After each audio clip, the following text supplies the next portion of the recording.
कुछ पॉजिटिव संकेत तो दिख रहे हैं। अगर युद्ध पर विराम लगता है तो ऑफ कोर्स ये पॉजिटिव साइन है। और इंडियन मार्केट्स में तो एक अच्छा सा पुल बैक, एक अच्छी रिकवरी रैली बनी हुई है पिछले 2-3 दिन से। लेकिन आज क्या संकेत बन रहे हैं?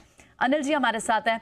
Anil ji good morning. का बहुत ही सिग्निफिकेंटली तेजी से शॉर्ट्स कवर हुए हैं। इनफैक्ट ये तो बड़ा सा यूटर्न ही दिखाई दे रहा है। मैक्सिमम रिडक्शन दिखी है कल नॉन एक्सपायरी डे पे शॉर्ट कॉन्ट्रैक्ट्स में। और एफआईज की भले छोटी बाइंग हो लेकिन बाइंग तो है। संकेत दमदार लग रहे हैं आपको?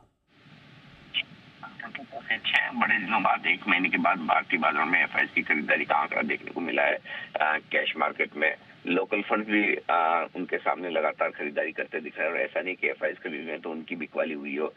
म्यूचुअल फंड्स की तरफ से भी और लोकल इंस्टीट्यूशंस की तरफ से भी कल खरीदारी का आंकड़ा है। तो दोनों तरफ से खरीदारी का आंकड़ा है। कल के आंकड़ों में अच्छी बात यही कि क्वालिटी वाइज और क्वांटिटी वाइज दोनों ही तरीके से आंकड़े काफी बेहतर है।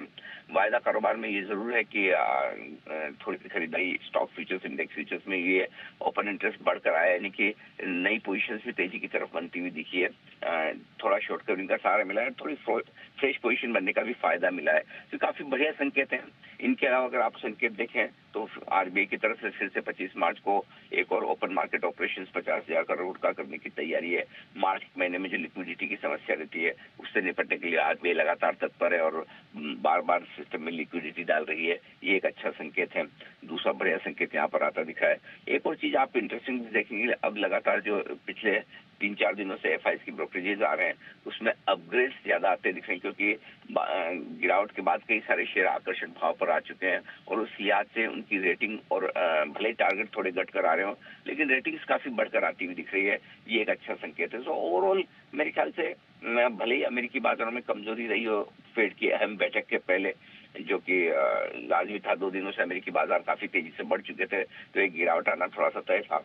नेस्डेक की थोड़ी अपनी समस्याएं हैं, वहां पर ज्यादा गिरावट है, लेकिन क्योंकि हमारे लिए डाउ फॉलो करना ज्यादा जरूरी तो वहां पर हल्की फुल्की गिरावट है। लेकिन ग्लोबल मार्केट से भी अपने लिए अच्छे संकेत ही हैं, क्योंकि डॉलर इंडेक्स 103 के नीचे आना ये एक अच्छा संकेत है। तो ओवरऑल ग्लोबल हो चाहे लोकल हो, हमारे लिए संकेत आज बेहतर ही है।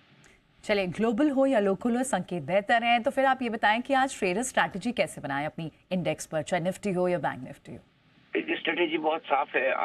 बायोन डिप्स की स्ट्रेटेजी जैसे हम कल भी बात कर रहे थे कि ये मार्केट आपको साफ साफ इंडिकेशन दे रहा है कि आप हर गिरावट में खरीदारी करें। कल भी हमारी यही बात थी कि गैप से खुलने के बाद एक पहली डिप मिलेगी, उस डिप में आपको खरीदारी करनी चाहिए।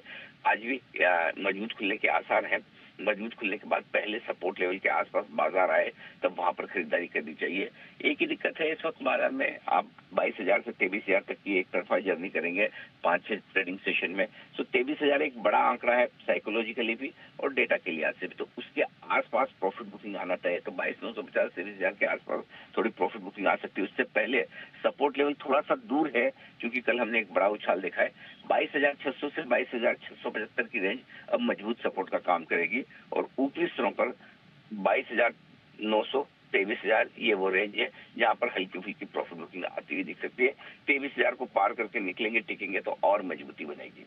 जहां तक सवाल बैंक निफ्टी का है, 48,625 48,850 ये आपके लिए मजबूत सपोर्ट का काम करेगा। थोड़ा सा दूर है लेकिन उससे पहले एक 49,000 के आसपास हल्का फुल्का सपोर्ट है, लेकिन ढंग का सपोर्ट इस लेवल पर निकल कर आता है।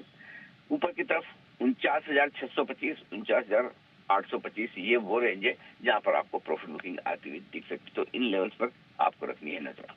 चलिए ठीक है। तो यानी इस सपोर्ट के पास एक फ्रेश खरीदारी और 23,000 के ऊपर तो एक बड़ी तेजी दिखाई देती है। शुक्रिया अनिल जी आज की स्ट्रैटेजी बताने के लिए।